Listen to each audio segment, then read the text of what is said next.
یہ pre partition India کا واقعہ ہے۔ جن صاحب نے اپنا یہ واقعہ دیا ہے وہ کہتے ہیں کہ یہ ایک سچا واقعہ ہے جو ان کے نانا کے ساتھ پیش آیا۔ تو جس وقت ہندوستان پر انگریزوں کی حکومت تھی، اس کے نانا جنگل میں جا کر لکڑیاں چنتے تھے اور اکٹھا کر کے ان کو بیچ دیتے تھے۔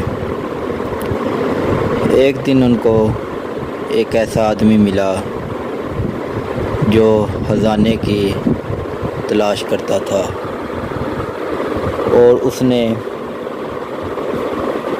اس آدمی کے نانا کو بھی اپنے ساتھ ملا لیا۔ تو یہ لوگ اب کیا کرتے تھے کہ اس کے نانا جنگل سے لکڑیاں بھی چنتے تھے اور ساتھ ساتھ دن کے وقت اس آدمی کے نانا لکڑیاں چنتے تھے، اور لیکن ان کا یہ کاروبار اتنا چل نہیں رہا تھا۔ اس کے علاوہ وہ خزانے کی تلاش اس آدمی کے ساتھ کرتے تھے۔ اس سلسلے میں وہ مختلف جگہوں پر جاتے تھے، بہت سی جگہوں پر جاتے تھے، اور جو کچھ بھی ان کے ہاتھ آتا وہ بیچ دیتے تھے۔ چھوٹے موٹے نوادرات ان کو ملتے رہتے تھے، جس سے کچھ نہ کچھ گزارا ہو جاتا تھا۔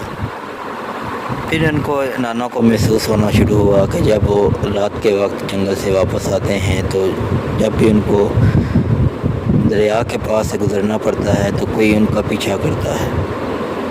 پہلے تو کچھ دن انہوں نے اپنا وہم سمجھا، پھر اس کے بعد ایسا ہونا بند ہو گیا۔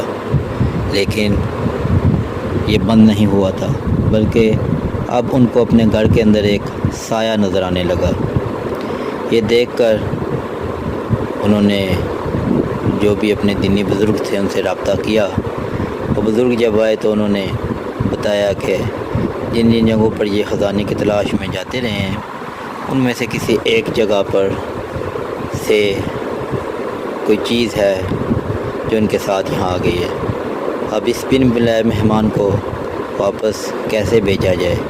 تو بزرگوں نے کچھ عمل بتایا کہ 40 دن تک آپ نے موم بتی کے اوپر یہ وظیفہ پڑھنا ہے، اور 40ویں دن آپ نے وظیفہ ختم کرنے کے بعد گھر سے نکلنا ہے، اور گھر کے قریب ترین موجود کسی کنویں میں اس موم بتی کو پھینک کر واپس آنا ہے، اور خبردار پیچھے مڑ کر نہیں دیکھنا۔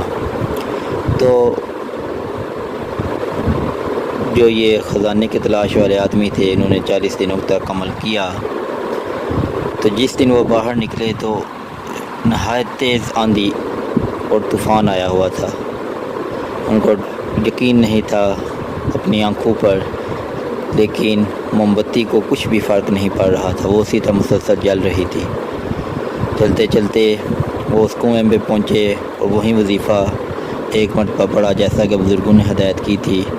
موم بتی کو کنویں میں پھینکا اور پلٹے۔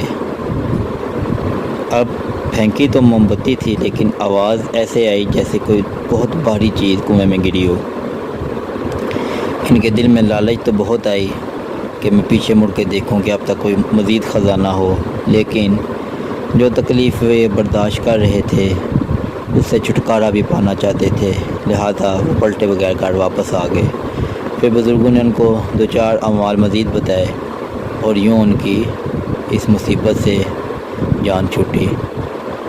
آج بھی لوگ ہندوستان میں اور پاکستان میں، بنگلہ دیش میں، اور جس کو پرانے زمانے میں برصغیر کہا جاتا تھا، جس میں برما کے بھی کچھ علاقے شامل ہیں، پرانے مکانات اسی نیت سے خریدتے رہتے ہیں کہ شاید اس میں سے کوئی نوادرات نکل آئیں۔